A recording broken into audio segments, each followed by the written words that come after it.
everybody. Welcome to today's webinar. I'm realizing that I am totally in the dark here, so let me move over so you can actually see me. 1 second. You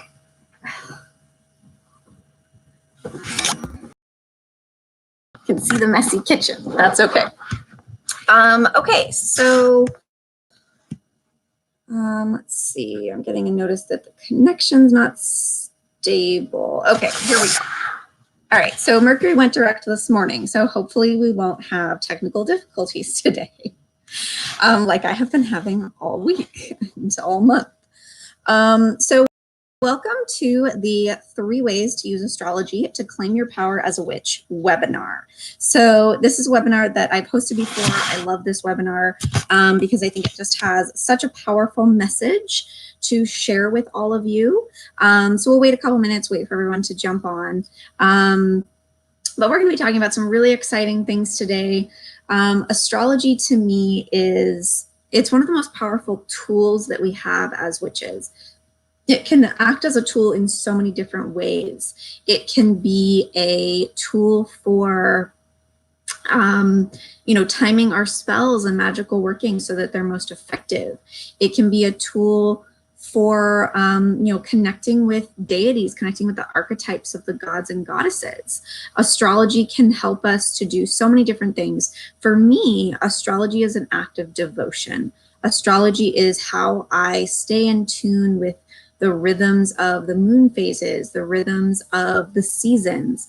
Astrology is how I stay in tune with the rhythms of the universe and of myself by getting intimate with my own chart. So we're going to be talking about all these sorts of things today and about finding your inner witch in your chart, getting some insight into what kind of path is going to be most fulfilling for you. So really exciting stuff. So you are in the right place joining us today on this webinar or catching the replay. If you're ready to stop feeling controlled by your astrological chart or like anything is out of your hands. Okay, so we're going to talk about that and how you can be empowered by your chart. You're in the right place if you're ready to start living in flow instead of fighting against your nature all the time. You know, sometimes our chart tells us something that we get really stuck in a rut on, or sometimes we are constantly trying to do this thing over here when our chart is saying, no, if you do this, it'll be so much easier. And finally, of course, you are in the right place if you're ready to claim your natural innate power as a witch, because this is such a powerful thing that you can do to really, get in touch with who you are as a witch by using your astrological chart. So just a little bit of housekeeping. The chat box, if you are here on the live page with us live, there's a chat box below the video. So you can click in the bottom right corner of that box. There's a little button that says set name. You can click on that, make sure you set your screen name, otherwise you're going to show up as anonymous. And jump into the chat box, say hello, tell me you're here. I'll be following along with the comments as we go. Happy to answer questions, give clarification as we go. And we'll definitely open it up for Q&A at the end as well. So make sure that you set your name, jump in, say hello, tell us you're here. And we're going to go ahead and dive in and get started. Okay, so by the end of this webinar, some kind of things you can expect. You're gonna know how to get more intimately familiar with your own chart, and you're gonna be more intimate with what makes it so awesome and beautiful. This is really about being empowered by your cosmic design. The stars aligned in a particular way at the moment you were born, and that's no accident. You're going to have a better idea of your own personal rhythms and how to live in flow with them. Plus, we're going to be new witchy BFFs, so that's an awesome perk too. I love connecting with you guys live on these sorts of things. Also, make sure that you do stay to the end because I'm going to be sharing a special bonus for those that sign up for the Starlight Coven, my monthly program. The bonus will be for those who sign up by this Friday, November 22nd at midnight. So I'm going to share the details about that at the end. So make sure that you stay and capture those details. So hi to everyone who's jumping on. Great. Awesome. Everybody's setting their name so I can see who you are. That's really great to see. Okay, so let's go ahead and get started. So I always like to tell you guys some stories from my own spiritual path as examples, because I think it's really helpful to understand, like, how has a real witch in the real world, used these tools that I'm sharing with you. So I have always had a bit of a temper. I've grown a lot in the last few years, but I still have my moments. And I often kind of speak before I think, or I react really strongly. When I was younger, I didn't know why I did this. I didn't understand it at all. And it was certainly much worse when I was younger, because not only did I not understand why it was happening, I didn't understand, like, in the context in which it happened. I wasn't self-aware enough to understand all of that. And so I kind of thought I got it from my dad, which is probably true, because my dad can also be very reactionary. So to a certain extent, like, we have learned behaviors, right? We have things we get genetically, things we inherit. But our chart pretty much always shows us a reflection of all these different aspects of ourselves, right? And so at some point, I learned a little bit about my chart, and I found out that I have my moon in Aries. In fact, I have a stellium, or a grouping of planets, in Aries. And all of a sudden, I had something to blame for my temper. I explained away my temper outbursts as my emotional and angry moon in Aries. And I came to use it as a crutch for a while. In fact, sometimes I still find myself using it as a crutch. And assigning that blame to this placement in my chart really took on a life of its own and started to control me in a way that every time I lost my temper, I felt like it was that moon in Aries flaring up again. So on the one hand, I was not taking responsibility, right? I was blaming something in my chart for what I was doing. And on the other hand, I felt like it was something I didn't have control over. I felt like the fact that I didn't understand the context, I didn't understand why I would get so upset about silly little things, right? I felt like, well, this is, a piece of my chart that's just dictating what I'm doing. And so some of it was not taking responsibility, and some of it was just not understanding, how I could have control over what's in my chart, not the other way around. And so at some point, after I had, been through all of this with learning about my moon in Aries, I also have my Mercury and my Venus in Aries. So it's this really powerful portal for me, because those are 3 of your most powerful planets. And I have them all in Aries. Number one, I learned that not only do I have them in Aries, but I also have them in the 8th house. So the little brief astrology 101. So you have all 12 signs in your chart, and each of those signs appears in a particular house. But each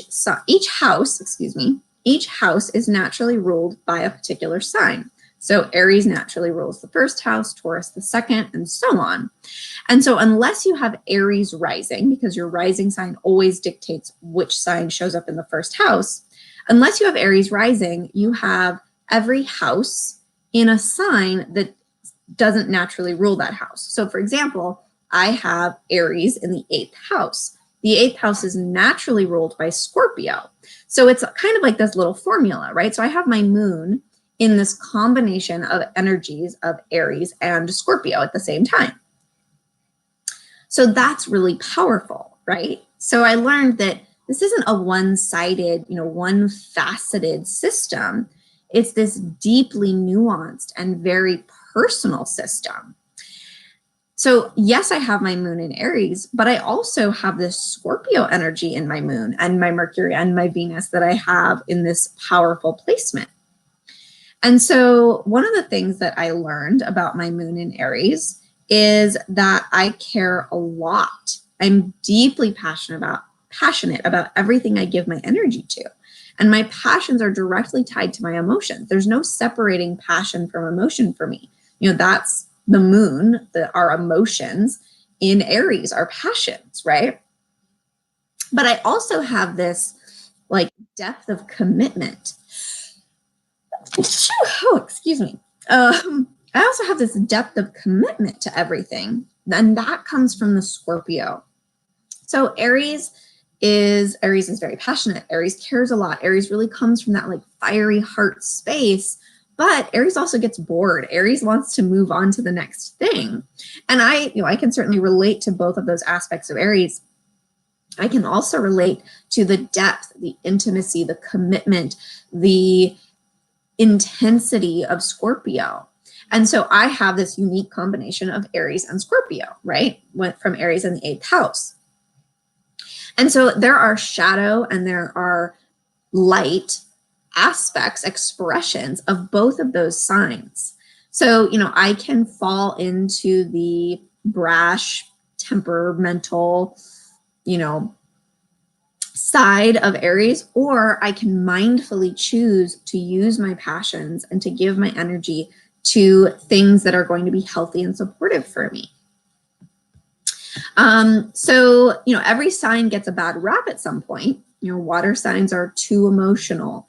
Air signs are too flighty or detached. Earth signs are too stubborn or stuck in their ways, right? Fire signs are just too much of everything.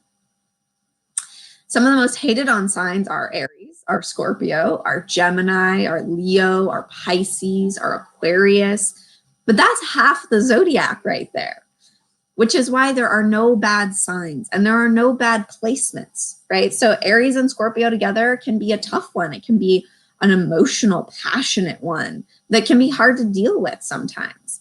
But the first step of really anything is awareness. We have to become aware of where we're at, what we're doing, why it matters to us, the context around us that's also influencing us.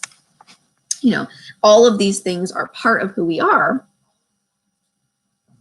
But then we also then need to take the next step, right? We move from awareness of our shadows and awareness of how we can be empowered. We move from that awareness into taking action, right? Into taking the next step of acknowledging and coming to understand it. And so, when I came to understand my Scorpio energy, that 8th house energy, I realized that, I really care very deeply. I get very passionate and excited about things. And if I'm not, I'm simply not going to put my energy into it. But also, I have to be able to honor that there is this emotional, intuitive aspect as well, that comes from the Scorpio, right? So there is a way for me to fall into the shadow of these strong, heavy placements in my chart, but there are myriad ways that I can take that shadow, become aware of it, acknowledge it, start to understand it, start to understand how it shows up in my life, and then transmute it into something that's empowering. So the first tip I have for you is to find your bad signs in your chart, or anything in your chart that makes you kind of cringe, right? Like whether it's a planet in a particular sign, or a combination of sign and house, or maybe it's an aspect. If you're more advanced in astrology, you may be working with the aspects, which are the angles of separation between planets. If you have a lot of squares or oppositions, or a yod or something like this, like that can sometimes make you cringe, right? You go, oh my God, like that just makes my life so difficult. Anytime you find yourself thinking that or feeling that, find those things, identify them, become aware of them, acknowledge them, and then work on transmuting those feelings of disempowerment into empowerment. Now, how do we do that? Well, I think the biggest thing is that first step of awareness, right? Becoming aware of what we think is holding us back.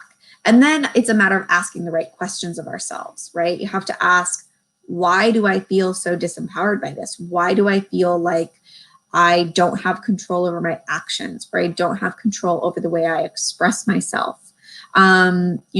In what context do these situations come up for me?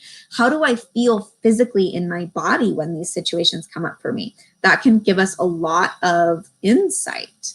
So, first step is awareness of your bad signs or anything in your chart that makes you cringe, and then doing the work of transmuting that into feelings of empowerment. Our chart does not dictate who we have to be ever in any situation. Our chart is there to tell us our potential and to show us what we can be, and to give us the tools we need to get there. So that leads us into our next piece here, which is about using your chart to actually find your inner witch, right? So, the bad signs in your chart, anything in your chart that makes you cringe, that might have to do with your spirituality, or it might have to do with anything, right? For me, it was my temper. But specifically talking about your power as a witch, your chart has so much insight for you there specifically. So you can be any kind of witch, regardless of what your chart says, but your chart does have a lot of insight to share with you about what kind of witch you are, or what kinds of magic and beliefs might be really fulfilling for you. Because your chart is a map to your highest potential, and it's also this like toolkit of tools that you need to get to your highest potential. Your highest potential is not a destination, and it's not meant to make you feel like you haven't reached your highest potential. Your highest potential, your higher self, is there to show you the possibilities and to open you up to opportunity. And so, we can tap into that higher self to find out all sorts of things about us.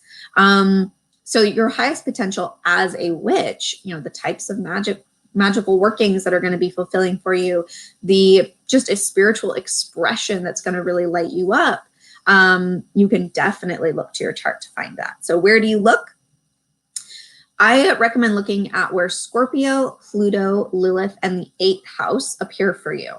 So as I said, my 8th house is a really powerful placement for me. I have all of this Aries energy there with my moon, Mercury, and Venus, and also some asteroids. So, any element of the chart that is related to Scorpio is going to have to do with witchcraft. So it's really no surprise that I'm a professional witch and astrologer and all this stuff, because I have so much energy in that 8th house. So how do you find these things? Scorpio, regardless of whether you're sun, moon, rising sign, regardless of whether you have Scorpio in any of those, although if you do, this energy is going to be kind of automatically heightened for you. We all have all 12 signs in our chart. So regardless of whether you have any planets in Scorpio, you have Scorpio somewhere in your chart. So looking to see what house you have Scorpio in, for starters, is going to give you an idea of kind of the type of witch that you might be. So, and how you express your spirituality. So for me, I have Scorpio in the 3rd house, which is the house naturally ruled by Gemini. So it's all about shifting perspectives, but also about communication, right? It's about expressing who you are, what you think, what you believe, talking to other people. And so, obviously I like to talk about witchcraft, and I like to talk about my path, and I like to hear about other people's paths. So, that makes sense for me with that placement. The 8th house is sort of like the complementary energy. So, I have the 8th house in Aries with all of these planets, which means that it's a very strong and focused energy for me, for starters, and that it's something that I have a lot of passion around, and a lot of emotion around, right? Like a lot of how I express myself, a lot of how I see myself is tied up in this path of the witch. Now, we also look at Pluto and Lilith.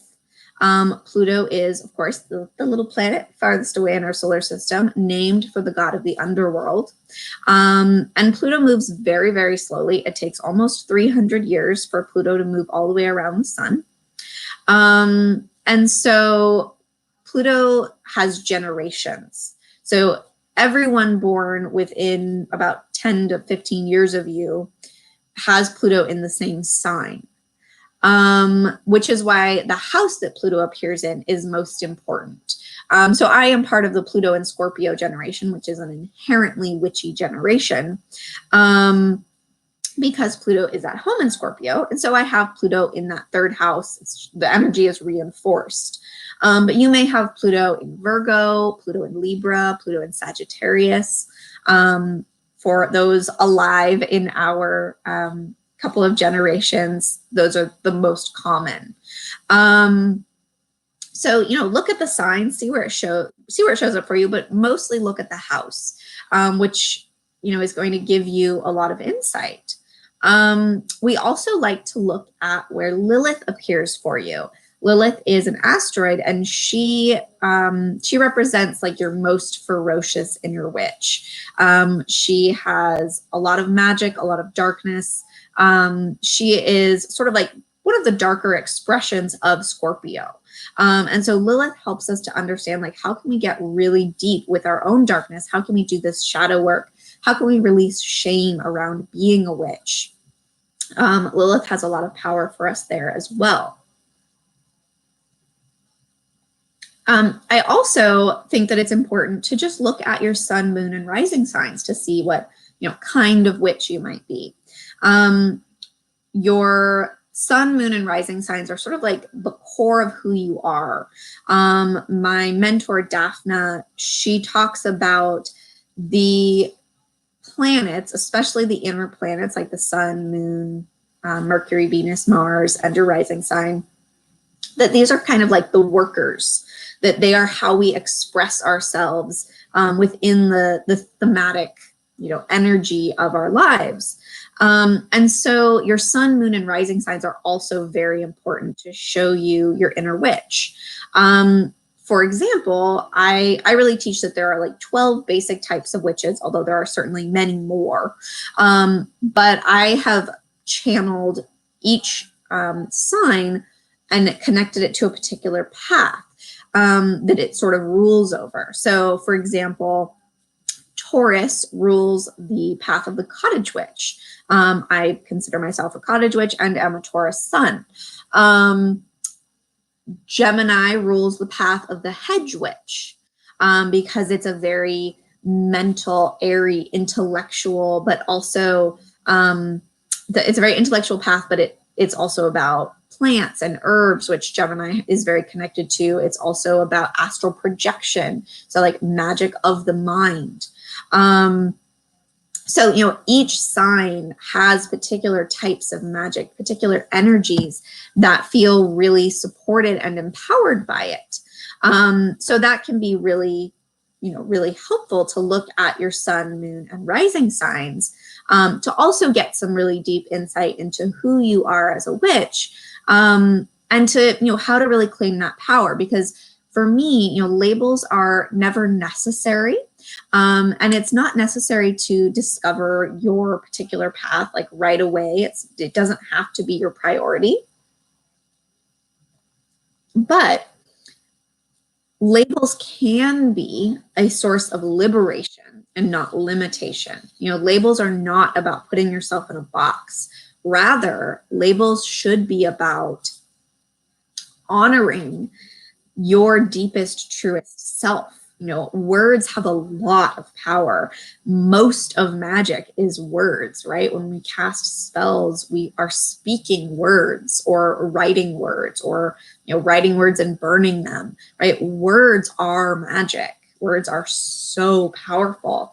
And so to me, I think, to try and say that, labels are limiting, labels are putting us in a box. Certainly they can be when they're misused, when they're abused. But labels, finding a word that describes your sole purpose as a witch and as a person, that is the ultimate form of liberation, because we are describing, we're casting a spell essentially on ourselves to be able to fulfill that highest potential. And using your astrological chart, which is this map to your highest potential, like how much easier could it be, right? How much better could it fit together to be able to really support yourself in that way? So the second tip I have for you today is to find your inner witch in your chart by looking at your sun, moon, and rising signs, as well as where Scorpio, Pluto, Lilith, and the 8th house appear for you. All of these are going to give you insight and ideas for what it might be right for you on your path as a witch. So finally, I want to talk about the wholeness of the chart. So living in flow with your natural rhythms and with the rhythms of the universe is a powerful way to set yourself up for success. So like I've been saying, we have all 12 signs in our chart. And each month, the sun transits through a particular sign and lights up that sign in your own chart. Okay, so the sun takes 1 year to go through all 12 signs, spends about a month in each one, from approximately the 20th to the 20th of each month or so. And that means that the sun essentially moves around your chart every year as well. So another little astrology 101, the way that transits work, you might have heard this word, or you may have heard things like Mercury's in retrograde, which thankfully it no longer is as of this morning. Whenever you hear things like that, you're talking about the transits. So what transits are, it's what the planets are currently doing in the sky. It's what's happening in the cosmos at this moment. So right now, Mercury just went direct. The sun is in Scorpio. But the sun will be moving into Sagittarius on Friday. So like all of these things are part of the astrological transits, but they're just one layer, right? So there are two basic layers in astrology. There's the transits, which is what's happening right now. And then there's your natal chart, which is what was happening at the moment you were born. And so what we do is we overlay the two. We overlay the transits, the current transits, over your natal chart. So we see, compared to the moment you were born, what are the stars doing right now? So what this means is that all of the planets are basically moving around your chart, okay? Because the center of your chart is you at the moment you were born on Earth. And so there's like this layer of static, still planets from that moment. And then all of the planets continue to move throughout your life around the outside of that ring, if that makes sense, okay? So the sun is one of the most powerful of these transits because it's always moving. I mean, they're all always moving, but the sun moves more quickly than most of the planets. And so the sun is always moving around the outside of your chart and lighting up, shining light on a new part of your chart. So, for example, during Scorpio season, which we are currently in and wrapping up, during Scorpio season, the sun is going to shine a light on that house that you have Scorpio in that you discovered in the last section, right? So for me, I have Scorpio in the 3rd house. And so every year during Scorpio season, from October to November, the sun is lighting up my 3rd house. It's lighting up my Pluto in Scorpio. It's lighting up that house of communication and expression. And it's lighting up just the general themes of Scorpio in my life, right? So it's light, and in everyone's lives, it's lighting up these themes of curiosity about the taboo. It's lighting up these, ideas about witchcraft and the occult. It's lighting up a need for deeper, darker intimacy and potent conversation. And so all of those themes get lit up when the sun is in Scorpio, and they get lit up in a particular way depending on what house you have Scorpio in. And so when we study our sun sign, our moon sign, our rising sign, the rest of our chart, we're looking at just little pieces of the chart, right? I think the best way to study astrology and to study your chart is to study it holistically, is to look at all of the different houses and all of the different signs in your chart, is to feel in tune with them and to really understand how they get lit up for you at different times of the year and in different contexts and different situations. And so studying the chart holistically is one of my favorite things to do because we get this like big picture theme, right? And so one way we can do this is to look at the dominant energy. There's an astrologer named Walter Pullen who developed this whole system of planetary and sign and elemental dominances in the chart. And so you can put in your information on astro.com. You can pull this special chart that will show you like which signs are you most dominant in. So I'm most dominant in Aries and Scorpio because, again, of that Aries and the 8th house placement that's so powerful for me. And so Aries and Scorpio are like the general themes of my chart. And then each of these houses, each sign in each house shows me how I can express those dominant energies in, you know, more of a real world way, right? In each realm of my life. And so looking at the chart holistically in this way becomes really, really incredibly powerful because it helps us to understand the big picture, right? And it helps us to understand how all 12 signs work together to create the whole you, right? Because we have all 12 signs working in concert. Even if you have no planets in a particular sign, even if you have no planets in a bunch of signs, like my grandmother's chart is really fascinating. She has all of her planets in, let's see, Virgo. No, that's not right. It's Taurus, Gemini, Cancer, Leo, and Virgo. All of her planets in 5 of the signs, except her rising sign. Everything else is in one of those 5 signs, which means she has 6 signs, 6 houses that are empty, that have no planets in them. But that doesn't mean that those 6 signs aren't still part of who she is, right? So we have all 12 signs, and without all 12 of them, we would be lacking a piece of ourselves, right? We would be like missing an arm. Like, we have to have all 12 signs, and we have to look at them holistically, at least some of the time, right? Like, it's really powerful to study your sun signs, to study your rising sign. But when we do this work of looking at the big picture as well, we get the sphere, right? The chart becomes a sphere. It's not just a flat layer. It's a whole person. It's the whole you. And so the lesson here, and my final tip for the day, is to study your chart as a whole and to fall in love with the holistic beauty of who you are, to be empowered by the beauty of that cosmic design, that you have all 12 signs in all 12 houses working together to create this very unique expression of your highest potential and of the tools that you have. Because when you learn to use your astrological chart as a map to your highest potential, you get to be empowered to claim who you are as a witch, as a woman, as a person, with pride. You get to gain clarity on the spiritual path that's going to be most fulfilling for you, as well as the career path and the relationship path and every path that's right for you. You get to make decisions and take action without fear, knowing that the stars are on your side, the universe is on your side, especially when you're flowing with those rhythms. You get to live in flow with not only the cycles of the seasons and the stars, but with your own personal natural rhythms too, because you know what's getting lit up for you.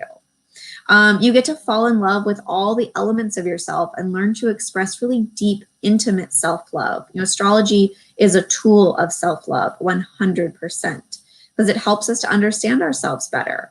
Because your astrological chart is really a loving portrait of who you are at your core. You know, it's not meant to control you. It's not there to show you what you're supposed to be.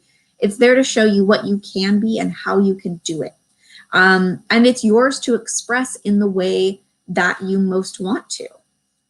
And so clearly I know from personal experience with, you know, grappling with my Aries and coming to terms with this Scorpio dominance, that, you know, this is really powerful work, and it's powerful play, right? It's fun. It's so fun. Like, astrology is the most fun I have. Maybe, you know, astrology it's one of the ways that I really express devotion to my spiritual practice and to myself, because I know that it's something that really speaks to my soul and that I can really get deep and intimate with myself through. You know, I can use it as a tool to do that. So I want to invite you to join me in my monthly program, the Starlight Coven. As I said at the beginning, I'm currently offering a free exclusive bonus for those who sign up for the Starlight Coven by this Friday, November 22nd at midnight. If you sign up by then, you're going to get the free Winter Solstice Astro Alignment Kit, which is a kit of downloadable resources to help you understand the astrology of the winter solstice and how to celebrate the season in, you know, some fun ways. There's a recipe, there's all sorts of good stuff in there. So if you want the winter solstice kit, make sure that you sign up for the Coven by this Friday. What is the Coven? So it is a monthly program where we study the sign that the sun is in every month. And we learn all about the energies of that season. So we're really learning the energies of the seasons and astrology simultaneously. So there's no disjointed lessons here where you're like, okay, we're talking about the winter solstice and now we're talking about Sagittarius. Like, we're learning them together because they are inextricably linked. The seasons are part of astrology because the sun is moving around through all 12 signs and the sun is lighting up a particular season, right? The winter solstice is the shortest day of the year. It's inherently linked to what the sun is doing. And so you don't have to jigsaw all this information together. If you're a member of the Coven, you get everything in one really easy, convenient place where, you know, it's already made to make sense together. It's not a big time commitment. It's really, you get to learn how to apply these complex concepts of astrology to your own life. You get to learn just the stuff that matters to you, and, you know, how all of this shows up in your own chart. You get to do all of that in literally like 5 minutes a day. Like, my US members get a daily text message, so you can get some insight into what's happening seasonally and astrologically, get some, you know, things to think about, some journal prompts, all that sort of thing. We also put all of that, you know, great daily information in the Facebook group. So you get it as a text, you get it on Facebook, whatever you prefer. And then I do live trainings. So you get this really easy to connect with daily inspiration, as well as a workbook and information about the transit. So you can get as deep with it as you want, and you can devote as much time to it as you want. But it can very easily fit into your busy schedule. It's very much designed for your busy modern life. You get direct access to ask me, a professional witch and astrologer, any questions. No more like randomly posting your chart in an astrology group, hoping for insight, or digging around the internet trying to do research on your own in what little spare time you have. Like, you get to just post your chart in the group on, you know, certain days, and I'll give you insight. You know, we're really learning to discover your personal seasonal rhythm so you can get excited for each season as it arrives, and so you can get the tools and support you need to feel nourished in every season. So it's, you know, at the end of the day, it's really about understanding yourself, your motivations, your thoughts, your actions, your feelings, your fears, your loves, your innate power, so that you can be empowered by your cosmic design. Which I think is one of the most powerful things we can do, really.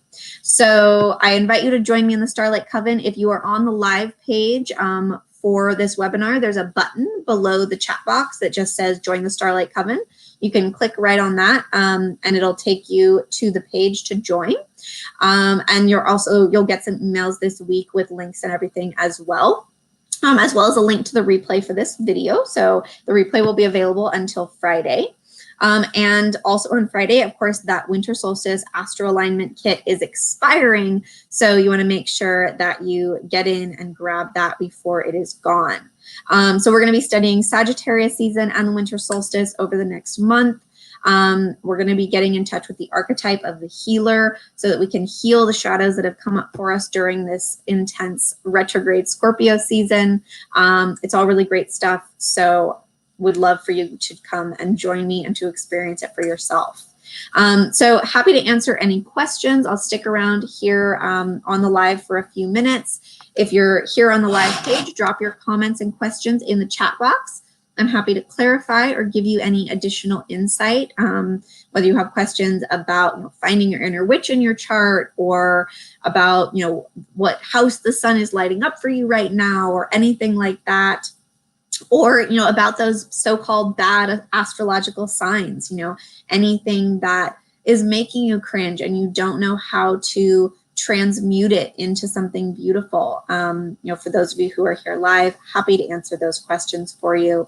And really thrilled that you came out and, you know, joined me today, or if you're catching the replay.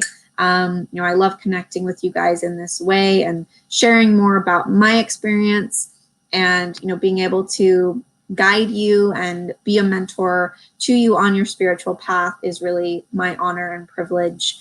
So I really, really appreciate when you guys are able to show up live and I get to talk to you in person, so to speak.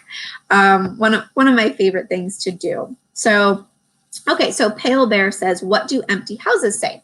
Great question. So if you are like my grandmother who has, a bunch of different houses that don't have any planets in them, what that means is, or even if you just have one house that doesn't have planets in it, what those empty houses mean is essentially that realm of life is not as much of a focus for you. There's probably not as many lessons there for you to learn in this lifetime. So for example, if you have like your 10th house is empty, it doesn't mean that you don't have that energy in your life at all because you have a sign in that house. So like for me, my 10th house is empty. I have Gemini there. So my 10th house represents, your 10th house is like career and ambition and like what you do in your public life.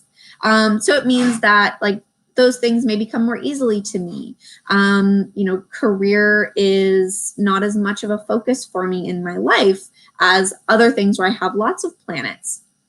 But that doesn't mean that I don't have a career, right? So like Gemini in that 10th house for me is saying that my career is probably going to have a lot to do with communicating and expressing, which makes sense, right? So empty houses mean that it's not as much of a focus for you, but the sign is still going to give you some insight into how that realm of life shows up in your life.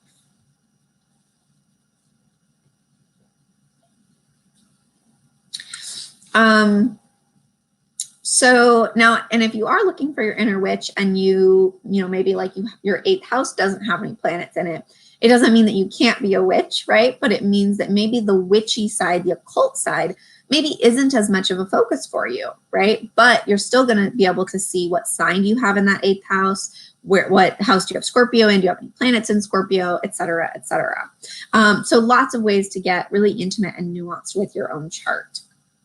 So thank you again to everyone for joining us today. If you have any additional, questions, feel free to drop them in the chat box. I'm going to sign off of the live video, but I'll stick around and answer questions in the box. And you will get the replay link shortly. So I look forward to seeing you guys all in the Starlight Coven. Again, make sure you sign up by Friday to grab that free winter solstice bonus. So thank you for joining me, and I'll see you next time.